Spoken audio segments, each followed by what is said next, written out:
So pretty chill week, huh, y'all? Anything happen in the world this week? I know that this week is the week that I saw so many people go from people who barely knew that there were three branches of government to being people who can suddenly outline complex election law by state and know the names of 12 counties each in Georgia and Pennsylvania.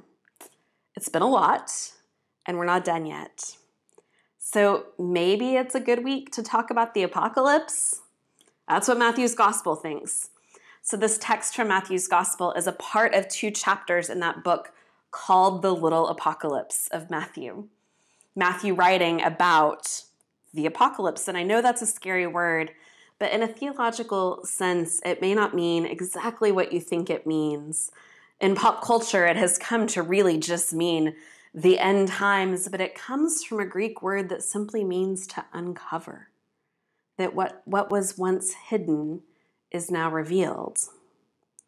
This is an apocalyptic time in the life of the church. It is at this time of year every year as we move toward Advent. So we know that the church has times. It has Lent and Advent and ordinary time, and most of our time is spent in ordinary time. And both ordinary time and apocalyptic time are different ways of sort of looking out at the horizon. So ordinary time is just what it sounds like. It's where regular things happen, and the horizon brings these predictable seasonal loops where we know what's going to happen next. School starts, and Halloween comes, and Thanksgiving comes, and we sort of know what will happen, even though the pandemic has made that a bit harder. Apocalyptic time is more like that horizon is looking over the edge of a cliff. The horizon becomes terrifying and unsure. It reminds us that many of the structures we rely on are fragile, and that the people who are supposed to be in charge of our lives don't always do what's best for us. This is a very, very hard way to live in this apocalyptic time, this time kind of looking over the edge. I bet you know that feeling this week or this month or this whole year of being both hyper alert and totally exhausted at the same time. That's apocalyptic time. And that's the context of this strange and difficult parable today. Now, spoiler, the good news is that the church was sort of made for this time. So let's start with the parable. Now, this parable challenges most of the things that I believe about God. And it flies in the face of a lot of the really pivotal stories in the gospel because it makes it seem like if you just take care of yourself, you win. And if taking care of yourself were the main message of the Gospels, the miracle of the loaves and fishes would never have happened. Jesus wouldn't have lifted a finger for that hungry crowd, and instead of the feeding of the 5,000, we would have the moral of the very few who came prepared. And that's just not what I want to teach people about God, even though it does seem to be a big part of our cultural narrative. It's not how God acts. I don't want people to emulate a bunch of smarmy bridesmaids and stingy oilmen. I want better for us than that. And frankly, I want better for Jesus. To be honest, I get tired of defending him when he tells stories like this, and I sort of just want to say, okay, buddy, get yourself out of this one. But of course, the real issue is that I have to get myself out of this one, because this parable also hits a little too close to home.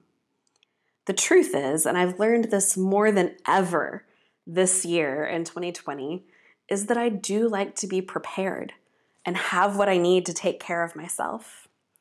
I mean, I've always thought that if you're the preacher, it's a good idea to show up with a sermon on Sunday mornings or whenever the time is that you're preaching. And I'm in favor of savings accounts and life insurance and taking care of your physical and mental health so that we don't become unnecessary burdens on anybody. I believe in being prepared, and I bet you do too. Because we are a part of a culture that practically worships planning and forethought and preparation for the unknown that lies ahead. And that's been really shaken up this year. And it's left us shaken and feeling like we're looking over the cliff without a clue what's going over the edge and how to be prepared for it. And so it's part of why I suspect we've been so angry and anxious this year in ways we aren't always. Now, we always get angry when something goes horribly wrong, and this is why. When the war goes badly or the budget is overspent or the emergency procedures turn out to be filled with holes, It makes us look like we haven't done our homework and like we don't know what we're doing. Surely if there had been a better plan, and I've said this myself, maybe you have too, if there had been a better plan, we'd have been more prepared for this. Surely if we had some wise leadership who had our best interests at heart, this disaster wouldn't have happened. I don't much like those smarmy bridesmaids who showed up with their own flasks, but the truth is I recognize them. I don't want to recognize myself in this story. Couldn't we reasonably conclude that perhaps Jesus just had a moment of temporary insanity due to all of the stress he was under being the Messiah and all, which accounts for this totally out of character fluke of a parable, which certainly doesn't go with the rest of what he said? Or is the kingdom of heaven really no different than the empires of earth, where we store up oil for our own survival? Of course, the parable doesn't say whether the bridesmaids had any oil at home. It doesn't tell us if the wise ones were hoarding it or the foolish ones just hadn't had time to get to the store yet. It doesn't tell us what they had in their savings accounts or how generous they were with their worldly goods. The parable's only concern is what they brought with them and what they left at the house. It doesn't say a word about their motives, their extenuating circumstances. And that's significant, I think, friends, because maybe it's just not a story about how much oil you have. Maybe this is a story about the oil you carry with you. And this parable is very clear. All 10 bridesmaids had lamps, but 5 of them were foolish and 5 of them were wise. And the wise ones brought flasks of oil with their lamps when it was time to wait for the bridegroom. And the foolish ones showed up with lamps and nothing to keep them going. And when your lamp goes out, you can have a ton of gallons of oil sitting at home, but it's just not going to do you any good there. A Christian with no oil can't be the light of the world for anybody, no matter how much they want to be. So we have to ask, friends, what is the oil that fills you when you run dry? What is the spiritual fuel that replenishes you?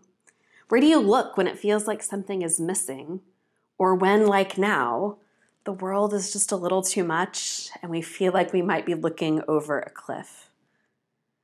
Where do you go to find God in those moments? Because you will run dry, and when you do, you can't be a light for anybody. And I bet you know what it's like when there's no oil for the lamp. Now, it may look like different things for each of us, but it reminds me at least of when I was a kid. You see, for the most part, I was a very compliant kid. And as hard as it made it be to believe, I was a pretty quiet one. I like to think I made it pretty easy on my folks. There's not a whole lot of stories about my random outbursts. My sister is the stuff of legends, but I like to think I was the easy one. There was just one thing that could throw me off an even keel like that.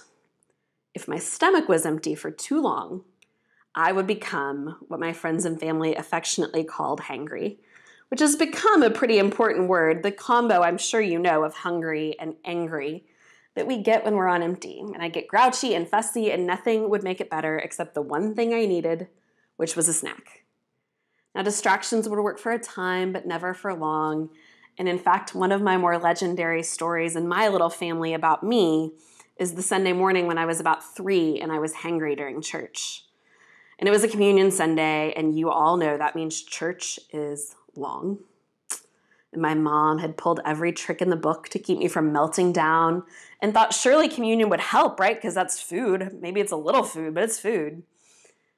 But after we came to the altar and received communion, as my parents tried to pull me away, I refused and announced loudly enough for the whole church to hear, "I'm still hungry."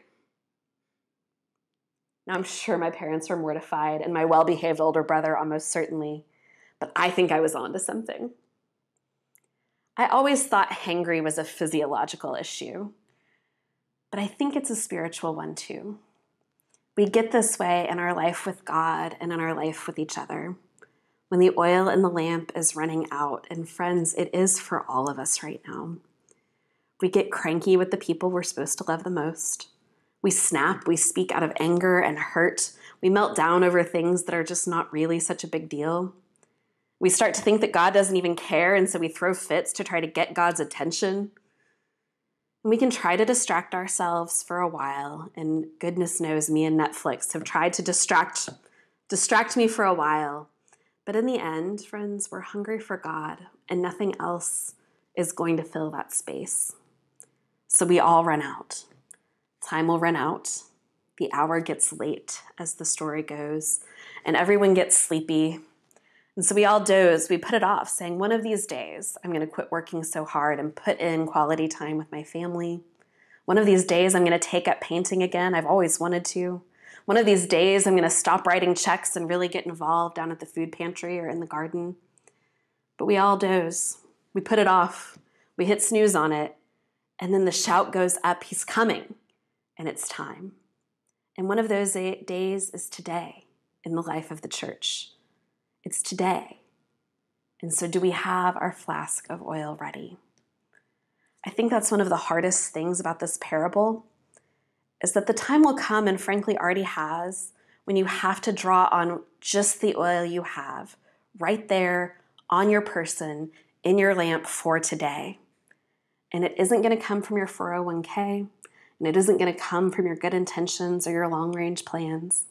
It's going to come from what fuels you spiritually right now. It's going to come from where you see God today. So where is that? Well, if we're struggling with that, friends, Jesus has told us where to look. He says, I was hungry and you fed me. I was thirsty and you gave me something to drink. I was naked and you clothed me. I was a stranger and you welcomed me. I was in prison and you visited me. I was sick and you comforted me. If we're having trouble finding Jesus, we've been told where to look. That's where we get filled up, even when those things seem hard to do, even when we feel separated from each other. These are the places Jesus promised us he'd be. That's where we gather the fruit of the Spirit: love, joy, peace, patience, kindness, goodness, faithfulness, gentleness, and self-control. We find him in a life of faith lived together, as part of a community of people trying to follow God. Not a life of faith that is perfect or has it all together or always knows what the next thing is or is prepared for everything, but is building a life together where God's grace can be known in moments of joy and in times of sorrow, where at our worst and our best, we're at least trying to point to God, apart or together. So what are the things, friends, in this apocalyptic time that God is showing you that you might not have found otherwise?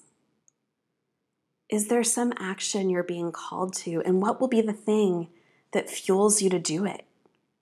That action might be big and bold, or it might just be taking care of yourself or your kids or some little small corner of this community. We are coming close to the season of Advent, friends, scary close for this preacher. Advent actually used to be the same length of time as Lent, and so today would actually have been the first Sunday of it, which may be why our texts have already started to try to turn us toward preparation, toward being ready for Jesus to come. But I think those church folks who use this parable as a way to scare us all straight because Jesus is about to come down may be missing the point. You don't fill your lamp because you're afraid that you're going to get locked out of the kingdom of heaven. And you don't stockpile oil so then you can turn to everyone else and turn them away because that's so much fun. No, you bring the oil because you can't wait to meet the bridegroom. That's the story. You can't wait for what is coming. You can't wait to meet Jesus in the world. So you fill that lamp out of joy. Joy that we find in all circumstances, even when it feels like we're looking over the edge. That's the only price of oil when you think about it. The joyous desire to meet Jesus when he comes, which he will very soon. Thanks be to God.